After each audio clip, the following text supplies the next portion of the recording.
Welcome to the Loveland Report and Loan Arranger Show. I am Cleve Loveland. Thanks for joining us today for all your real estate and mortgage news. We've been talking about rates. We've been talking about don't use your sister for your realtor to sell your house. It'd be awkward at the Thanksgiving dining room table. But Bruce, I want to dig into something here. We talked about how the market is softer. It's a good time for buyers to get out there. Yeah, sure is. But one of the reports I get from the Board of Realtors is it shows us if a property is selling for 100% of list price.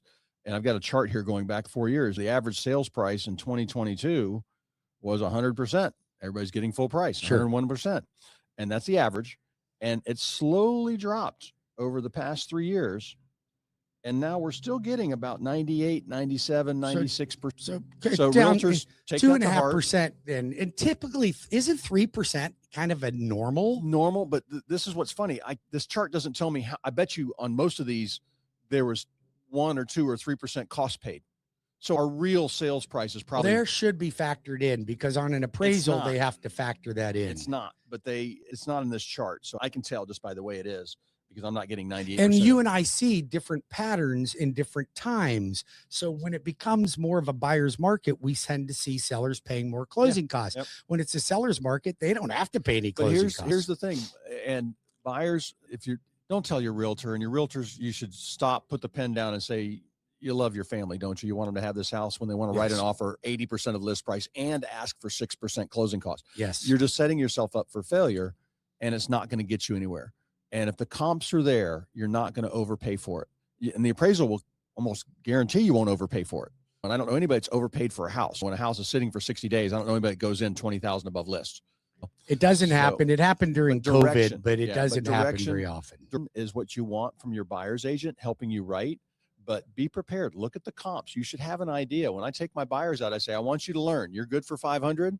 I want you to know what 475 looks like. I want you to know what 520 looks like. We might be able to find somebody that's been sitting a while at 520. And I go over the payments at all those options with them too. This is what your payments are. This is what your cash to close looks like. It's interesting because know your numbers. On the last segment, we were talking about properly choosing your right real estate agent, and don't choose your family member, and don't choose the lady down the street because she's got a sign in the yard. You've got to know who's going to help you and negotiate the best to get you to the closing table smoothly and on time. But I also think that it's important that people understand that don't sign an agreement with a real estate agent that locks you into them for any length of time without a penalty. So here's the thing. Everyone's going to have to sign a buyer broker agreement now, right? It's just, you have to do it, correct? Yes. It's required. Yes. And that buyer broker agreement states that the buyer will pay the buyer's agent the commission. They agree to that. But how often does your buyer actually do that? How often? Almost never. Yeah, 1 or 2 times. Almost out of 20. never. Yeah. Almost never. Yeah. And just to explain why that is. We just ask for cost to cover it. So let's see. You're going to show them a property when you can't see it in MLS. But if you say, hey, Bruce, I'm going to show you and Michelle this property over here. I know that you're interested. It fits all your guidelines. Do you call that listing agent and say, hey, I know you couldn't put it in MLS what the co-op is, but do you call? Oh, we need to find that out. Yeah. You need to know even what the it builders. Is. Yeah. So you know what that is. So if they said, oh, we're not paying anything, then you would call me and go, hey, I'm just going to let you know that seller isn't paying my commission. And that's an $800,000 house. And at 2.5 or 3%, you're going to pay me $25,000. And let's say the buyer only qualifies with 10% down and they've got 100K. Yeah. And they need some costs paid or else they empty their savings. That's not a deal. That house does not get shown. So that's the main fallout. And actually a good thing with when they took commission out of MLS 3 years ago or 2 years ago, and we had to do the buyer broker agreement, it really did clarify some things. But the homes that don't offer, I just talked to a gentleman yesterday, called me off the radio show, hired a realtor not from the area. And in this neighborhood, there's still 2 builders building. And the client, this person was selling a house they just bought new 4 years ago. And that builder's still building his same model. Oh, and he was asking more than the builder is asking. But guess what the builder's giving? It's new, plus $25,000 in closing costs. Right there, $20,000. And so I said, you are $50,000 high on price. And this other realtor, I said, 5 of your neighbors just sold. They were $50,000 less than you. And like, this is the range you need to be in. And he was fussing about that. He goes, the market's bad. I'm like, yeah. I said, do you want to wait? And as a second home, I said, where's this money going to go? He goes, we're buying our dream home in South Carolina. I said, if you want that money now, let's take this now, get it to work on the other house, or wait a year or two. They had tons of inventory around them too. I can look at a market and say, hey, you're the only one. The builder's got 3 lots left. They'll be gone in 6 months. Put your house on the market then. This one had 30 competitors around them. So I want to go back to this question because I don't think people understand the gravity of it. How much do you, like when you have a buyer and you're going to go out and show that buyer properties, how long are they committed to using you and owe you money if they didn't decide to use you later? Committed to me, we usually do an agreement for 6 months, but owe me No, money. a buyer, same thing, 6 months, but I usually find them something in a couple months, but there's $0. If they want, so if they wanted to fire you, they don't owe you a they don't owe me dime. anything. Just tell me. This is my point, folks. If you sign an agreement that says, if you're committed to me for 3 months, 6 months, 1 month, or anything, and if you fire me, you still owe me 1%. You don't want to do that. Fire that agent and call Cleve right away. This is the problem that I'm seeing. I got a guy right now. I actually have 2 clients. One of them's yours out in North Carolina or Georgia or someplace. Bad realtor, she cannot sell the doggone house because she's tied into this contract, and the house is $100,000 over market value.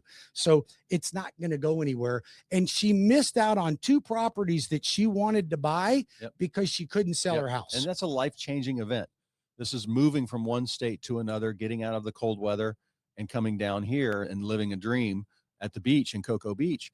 But you've got to be careful on these things. And that's why I really appreciate when people call me, just ask me questions. I don't mind answering that. 407-352-8118 or cleveloveland.com. Be happy to help you on any of these things. Yeah. Or Bruce Woodburn, the loan arranger. I can help you with a mortgage anywhere you want. I'm doing them in West Virginia, Georgia, North Carolina, South Carolina, Maryland. I had one in Oklahoma. Somebody moved to Oklahoma. Can you imagine that? Yeah.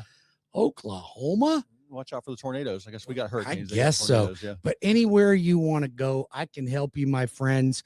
And just call me. You can reach me. I'm in your backyard. I'm one of the top producers in the country. And I don't tell you that because it's bragging rights. I tell you that because a lot of people have gone before you, and I get a lot of repeat customers. Most of my business is repeat customers. 407-250-9144 or we bring you home. So we've got, I want to talk to you about something else that I think is fascinating. It's the hot topic right now, AI. Everybody is AI this and AI that, and AI this. Listen, I'm going to tell you something right now.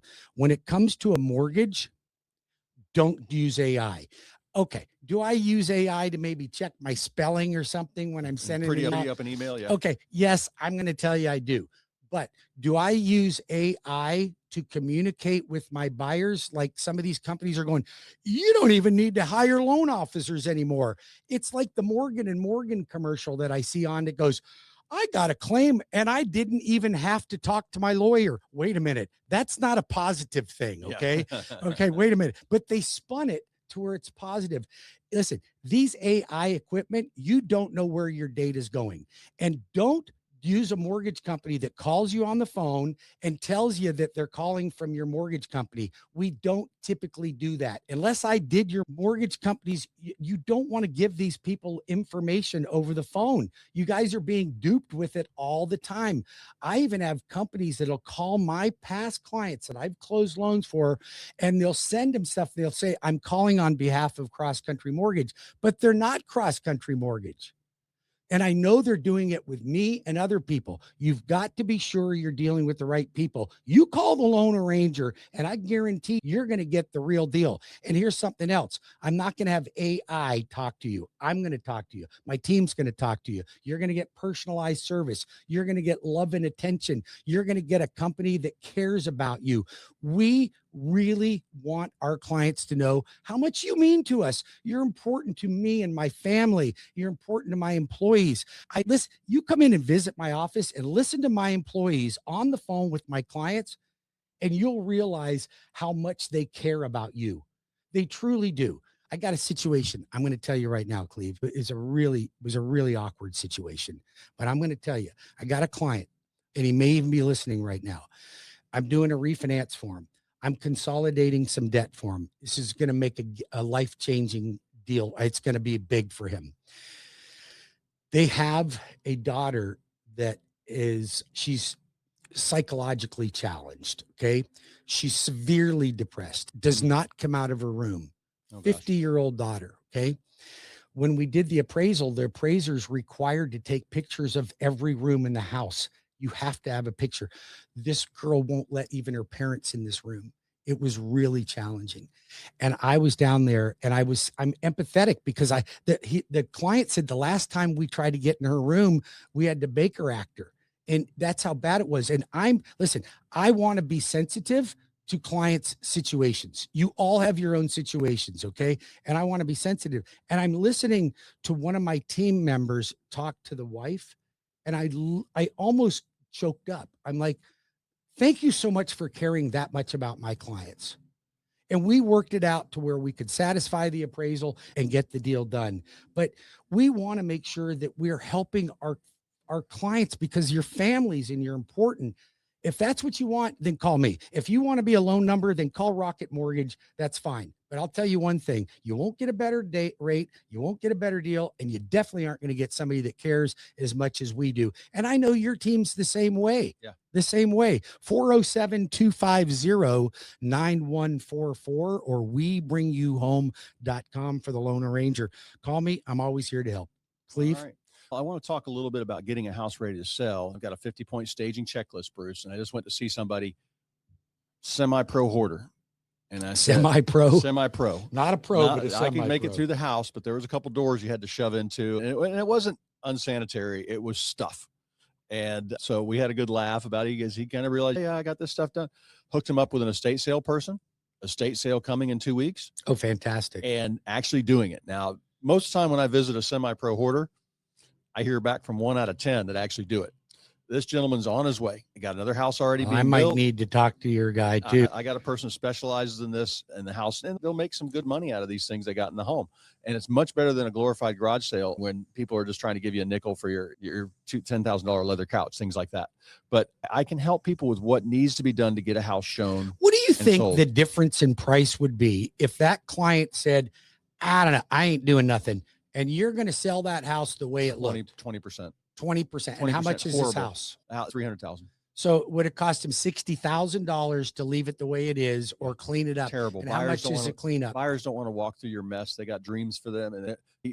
And buyers also, I'd say, have ADD, and we're trying to focus them on buying the house, not, oh my God, what happened here?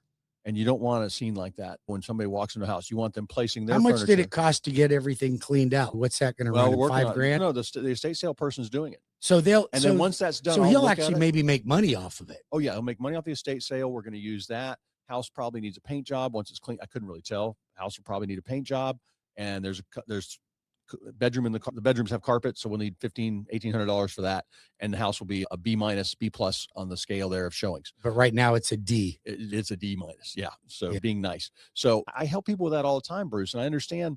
I just give them the facts on what's going to work. But you have any questions on getting a house ready to sell, call me 407-352. The Loan Arranger at 407-250-9144 or webringyouhome.com. When we get back, I want to talk a little bit more about market conditions and who is buying in today's market. Don't go anywhere. I'll be back in 5 minutes with more of the Loveland Report and the Loan Arranger Show.